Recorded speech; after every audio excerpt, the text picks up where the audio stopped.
नमस्कार दोस्तों, मैं उत्तम गुप्ता आपका हार्दिक स्वागत करता हूं। और आज मैं पॉलिटी में एक नया टॉपिक लेके आया हूं। बड़ा शानदार टॉपिक है, आपको बहुत मज़ा आने वाला है इसमें पढ़ने पे। भारत में संविधान का संशोधन कैसे होता है।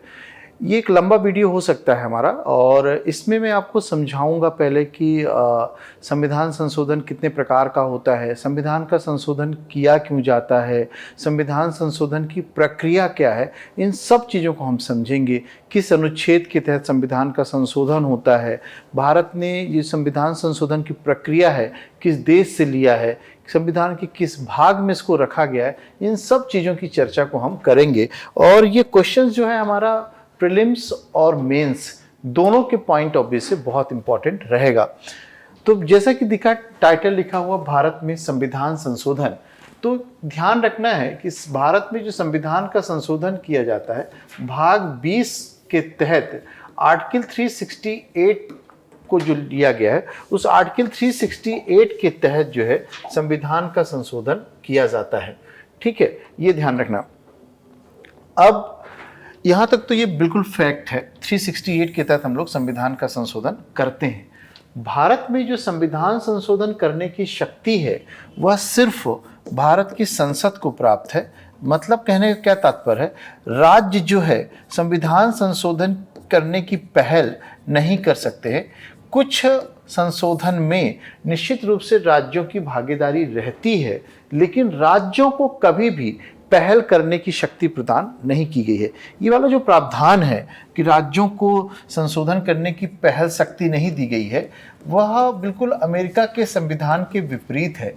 अमेरिका के संविधान में राज्यों को भी शक्ति प्रदान की गई है कि वह संविधान संशोधन करने की प्रक्रिया का पहल कर सकते हैं, जबकि भारत में राज्यों को ऐसी कोई शक्तियां प्राप्त नहीं है। सिर्फ राज्य जो है, कुछ ऐसे विधेयक होते हैं, कुछ ऐसे संविधान संशोधन होते हैं जिसमें भारत की संघात्मक व्यवस्था पर प्रभाव पड़ता है, वहां पर आधे राज्यों के समर्थन की आवश्यकता को अनिवार्य बनाया गया है। बाकी किसी भी प्रकार के संविधान संशोधन में राज्यों की भागीदारी को प्राप्त नहीं किया गया है। ठीक है, इसको ध्यान रखना है। अब एक क्वेश्चन ये आएगा कि संविधान संशोधन करने की प्रक्रिया क्या है, पहले इसको समझ लेते हैं। ठीक है, भारत में जो है संविधान संशोधन 3 प्रकार का हो सकता है। एक संविधान संशोधन होता है साधारण बहुमत से, और दूसरा संविधान संशोधन होता है अनुच्छेद 368 के तहत। समझिएगा, हाँ, मैंने कहा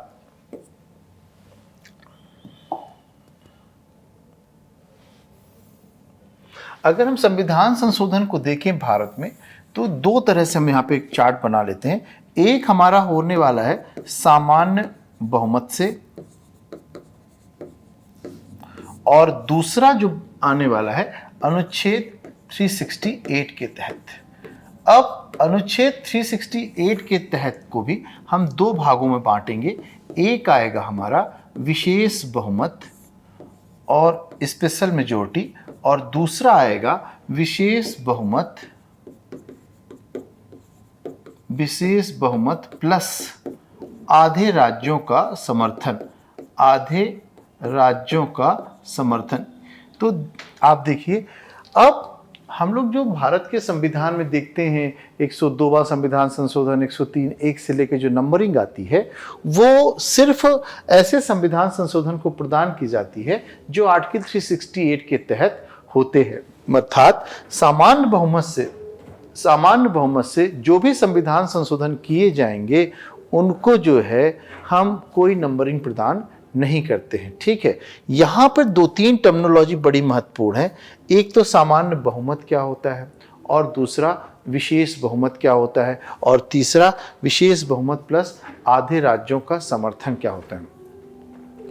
बहुमत के प्रकार पे मैं नहीं जा रहा हूं, मैं सिर्फ यहाँ पे आपको 2 चीज़ समझाने की कोशिश कर रहा हूं कि एक तो आप सामान्य बहुमत समझ जाइए, और दूसरा जो है विशेष बहुमत समझ जाइए। बस यहाँ इससे ये दोनों कॉन्सेप्ट से हमारा ये वाला टॉपिक टैकल हो जाएगा।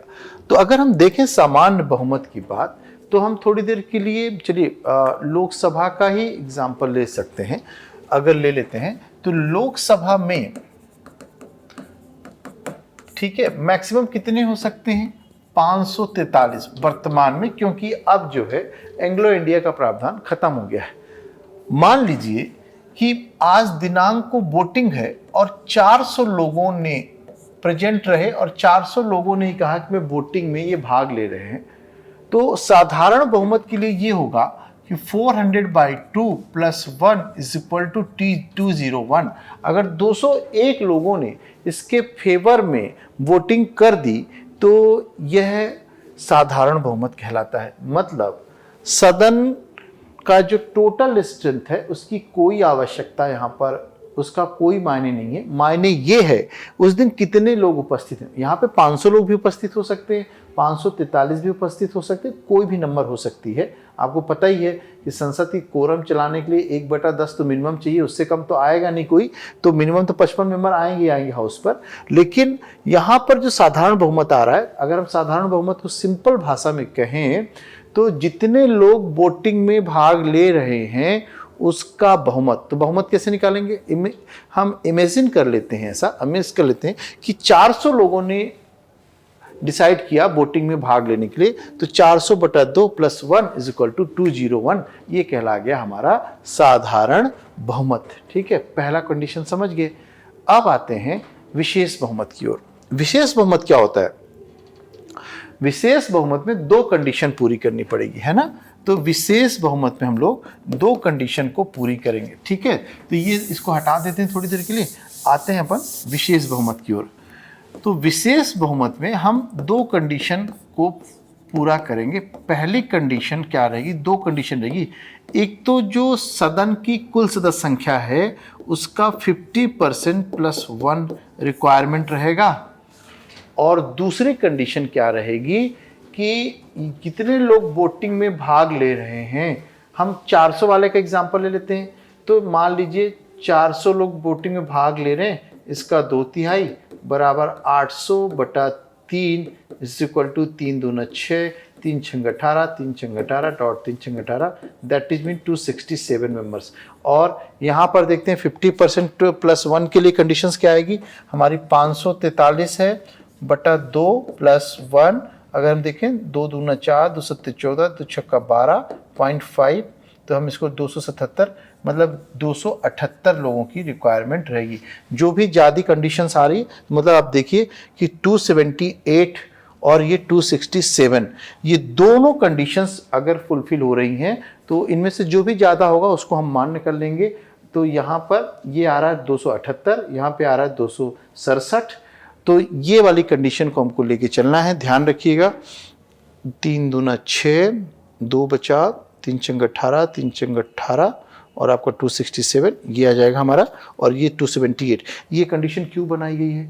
विशेष बहुमत की कंडीशन इसलिए बनाई गई है ताकि विपक्ष की भागीदारी को भी संविधान संशोधन में सुनिश्चित किया जा सके। साधारण बहुमत हमने देखा था विपक्ष अगर सहयोग ना भी करे तब भी जो है वो संशोधन हो जाएगा, लेकिन यहाँ पर हमको देखने को मिल रहा है कि यहाँ पर जो सपोर्ट की आवश्यकता पड़ेगी वह एक अच्छी खासी सपोर्ट की आवश्यकता हमको चाहिए होगी यहाँ पर, और इसलिए जो है ऐसा प्रावधान किया गया है। और विशेष बहुमत जितना भी होगा, याद रखिएगा विशेष बहुमत में कभी भी ज्वाइंट सेशन नहीं बुलाया जा सकता है, क्योंकि दोनों सदनों से इसको पास होना अनिवार्य होता है।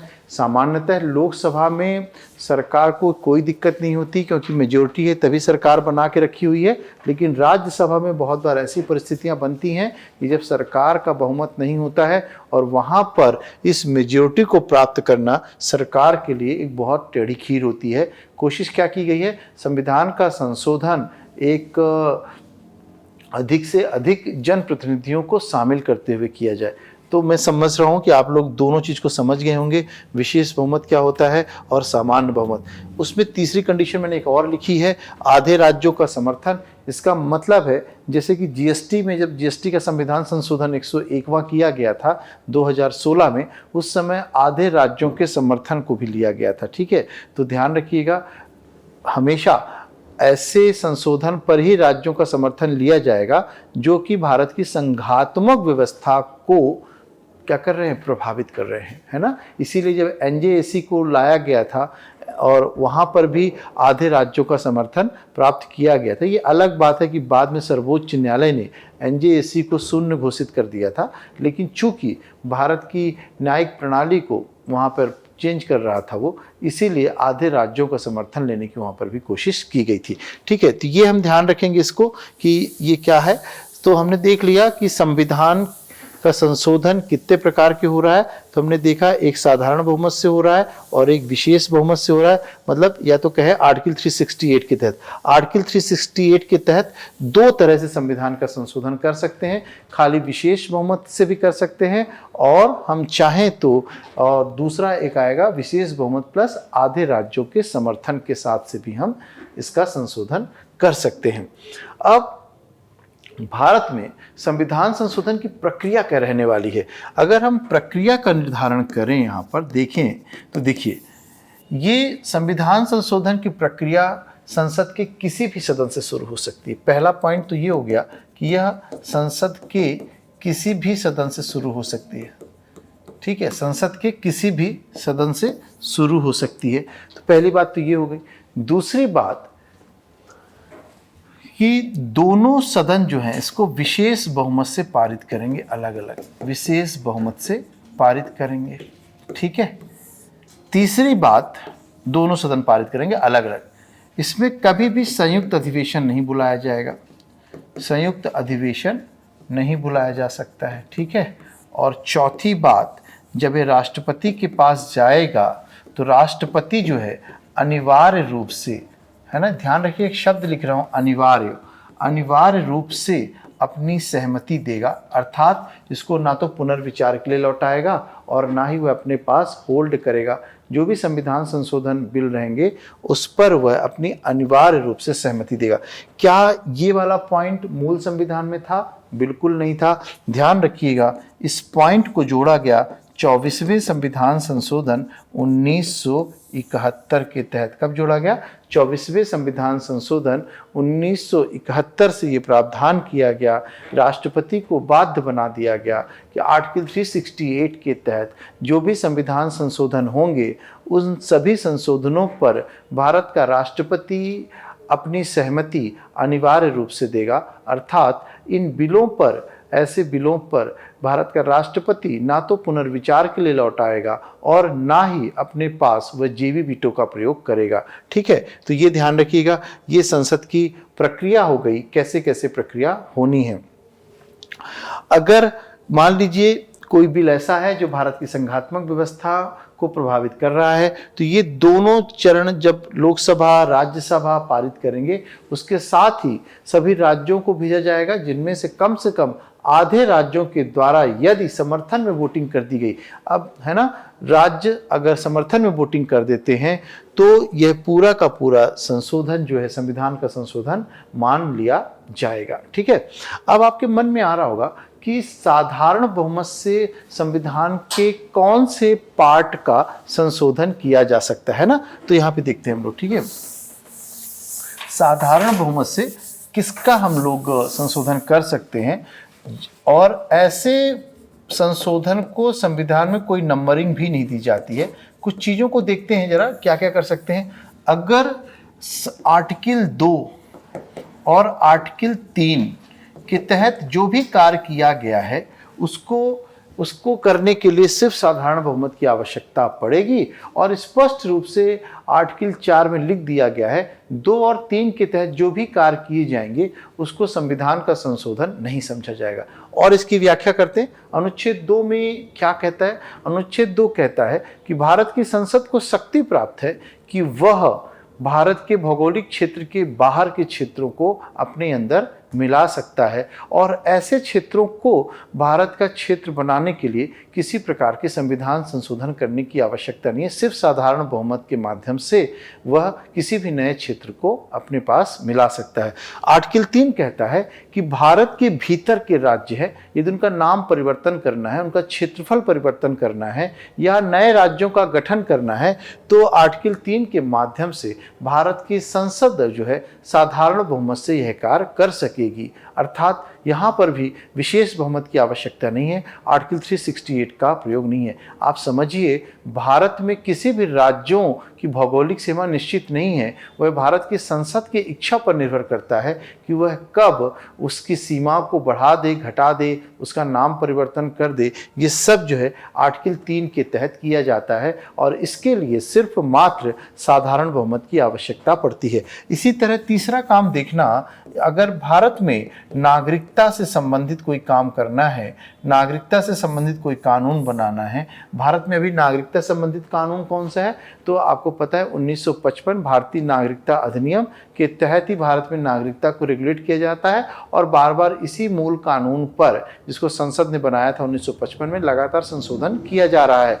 तो नागरिकता के कानून में कुछ भी संशोधन करने की अगर आवश्यकता पड़ती है भारत की संसद को, तो वह मात्र साधारण बहुमत के माध्यम से करेगा। इसी तरह हम देखें अनुसूची 5, अनुसूची 6 आदि में, है ना, अनुसूची 5, अनुसूची 6 में अगर कोई परिवर्तन करना है भारत की संसद को, तो वह मात्र साधारण बहुमत से ऐसे परिवर्तन को कर सकेगी। ठीक है, ऐसे बहुत सारे केस है जो कि साधारण बहुमत से परिवर्तित किए जाते हैं। इसके बाद आते हैं विशेष बहुमत से कौन कौन से काम किए जाएंगे जहां पर राज्यों की आवश्यकता नहीं पड़ेगी।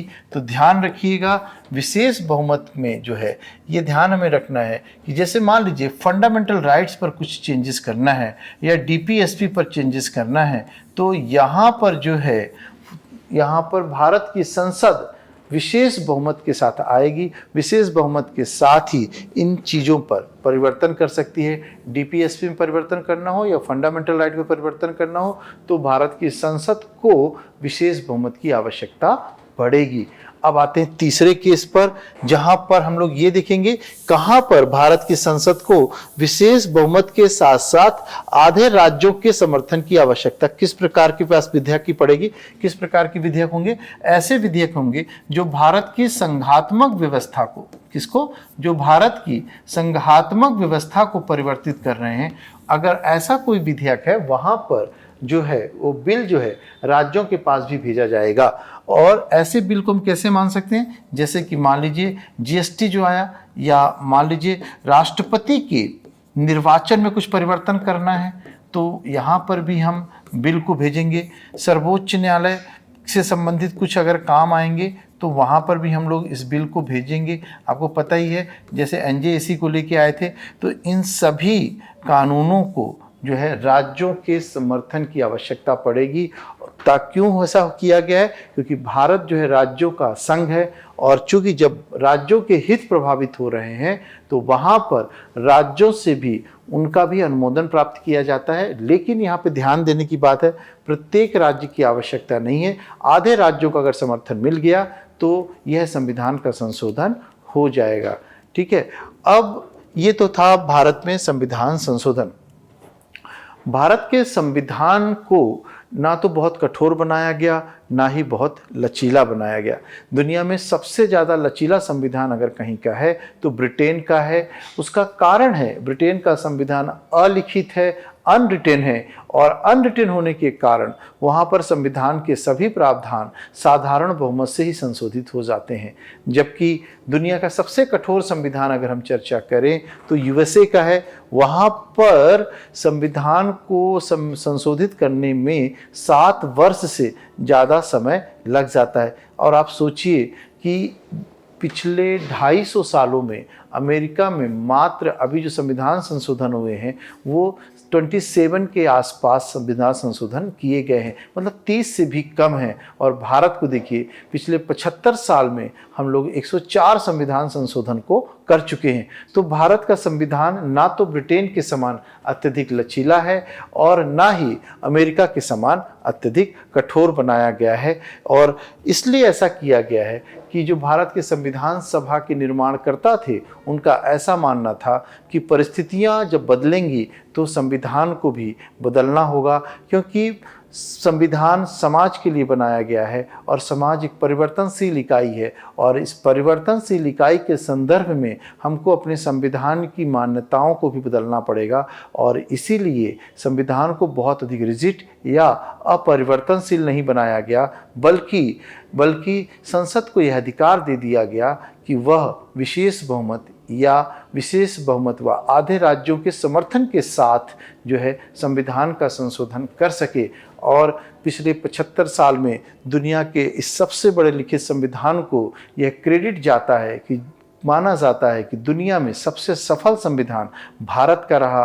और इसका एक कारण यह भी रहा कि लगातार भारत का संविधान बदलती हुई परिस्थितियों के अनुसार अपने आप को बदलता रहा है, और जिसके कारण इस संविधान की जो मान्यता रही है जनमानस पे बहुत ज़्यादा रही है।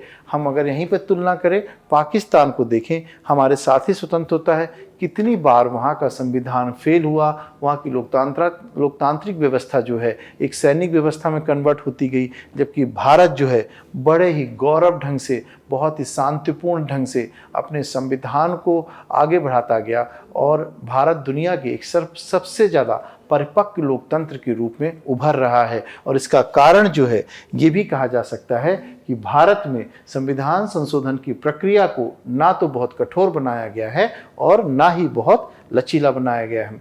तो ये लेक्चर हम यहीं तक करते हैं। आशा करते हैं कि आपको आज संविधान संशोधन भारत में कैसा किया जाता है, और विश्व के देशों से भी मैंने तुलना करके आपको बता दी, और क्या प्रक्रिया होती है, क्या साधारण बहुमत होता है, क्या विशेष बहुमत होता है, हम लोगों ने सब चीज़ों में चर्चा की है।